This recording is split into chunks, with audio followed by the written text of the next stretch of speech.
Enoch was a prophet before the time of Christ. He was taken from his time ahead of our time, had the opportunity to witness what would become the people of this world, taken back to his world, and he dictated to his son Methuselah so that this message would be preserved for all of history. And he saw very clearly that at this time in history there would be a great change. And he identified the change. He said, for example, that the weather patterns would shift and the crops wouldn't grow in their seasons, that rains would cease in some parts of the world and become very great in other parts of the world. He also talks about the earth becoming inclined on her axis during this time in history, and it's something geologists have struggled with in the past. How the poles have shifted, the magnetic poles, whether or not the geographic poles have shifted as well. The book of Enoch goes on to share many possibilities of our inner technology and the role that we play at this time in history. It's at this time in history that all the secrets of heaven are at last divulged to the children of the earth. Through those secrets, they make the choices in terms of how they will live their lives from this point forward. So these are just some examples of some of these lost supporting books that we have today. During the 12th century, the books that were left, now these are the ones that have been condensed and rearranged, they were then poorly translated into the languages of the West, into English at that time, further confusing the mystery of our purpose, our possibility, and even our relationship to one another in our world. So at very best, the way we interpret our world, our potential role within this world is incomplete without these texts. Is it possible, I ask this question now, is it possible that the very basis of the way we've built our society and culture, our science, technology, language, religion, even the way that we relate and love one another, is it possible it's all based in an incomplete body of information? If so, how would our lives be different if we had this information? The lost mode of prayer is part of this that was lost 1,700 years ago. The lost mode of prayer, elements of are spread throughout the Aramaic translations of these texts.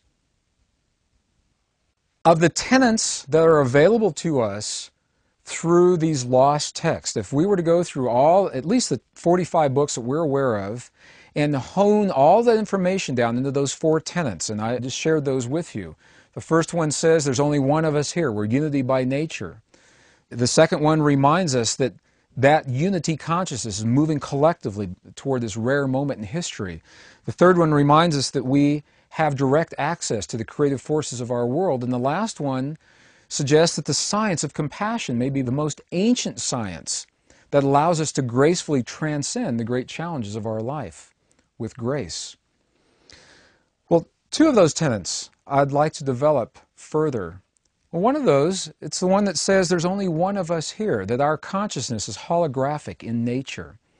The term hologram means different things to different people. Do we really understand the implications of what it means to live in a holographic consciousness?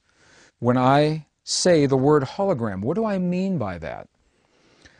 Of the many definitions that we may choose for a hologram, perhaps one of the simplest and the most eloquent may be as follows: that a hologram is simply a pattern that is whole and complete unto itself, and at the same time it's part of an even greater pattern that is whole and complete unto itself, while at the same time is part of an even greater pattern.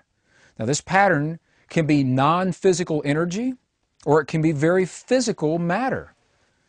The cells of your body are holographic in nature. One cell has all the information it needs to create another one of you. It is whole and complete unto itself, and it's part of an even greater pattern that you call your body.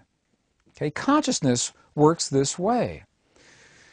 We are many expressions individualized of a unity consciousness. And what that means, and this is the beauty of the hologram, any place in the pattern of a hologram where you make one little change, that change is mirrored throughout the rest of the hologram. If you make one tiny change, it's mirrored throughout the rest of the hologram. Perhaps a good example, this is a story that's told from the Spanish journals, when the explorers were coming over looking for new routes into this world in the 1500s.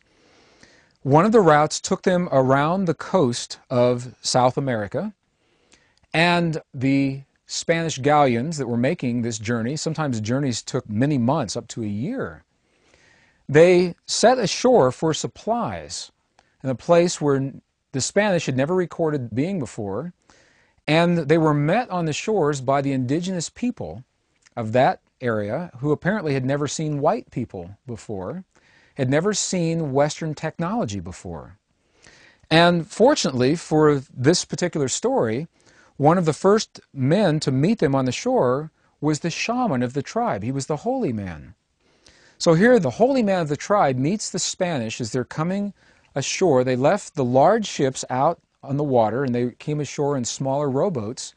And however they communicated, in whatever language they were using, the holy man asked them, "Where did you just come from?" I mean, they've been here for years. They've never seen people like this coming up onto their shore.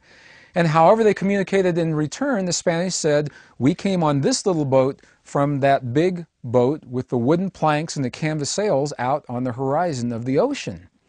And the holy man looked to where the Spanish were pointing, and he couldn't see that ship. The ship was there, and it was of a pattern that was so foreign to his frame of reference, it made no sense to his conscious recognition. He didn't recognize it.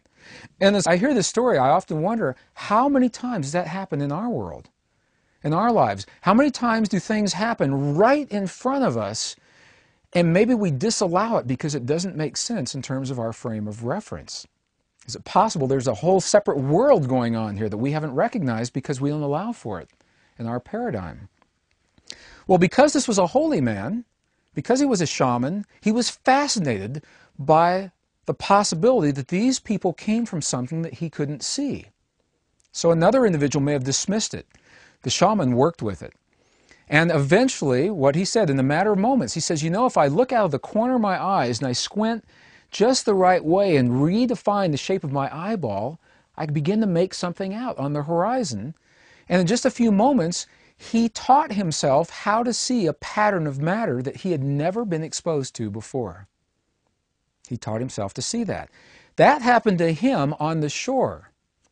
Miles away was his village, and the people in his village didn't have the same experience that he had, on the one hand, and within just a couple of days, on the other hand, they too benefited from his experience because they then were able to see what was happening on the shores.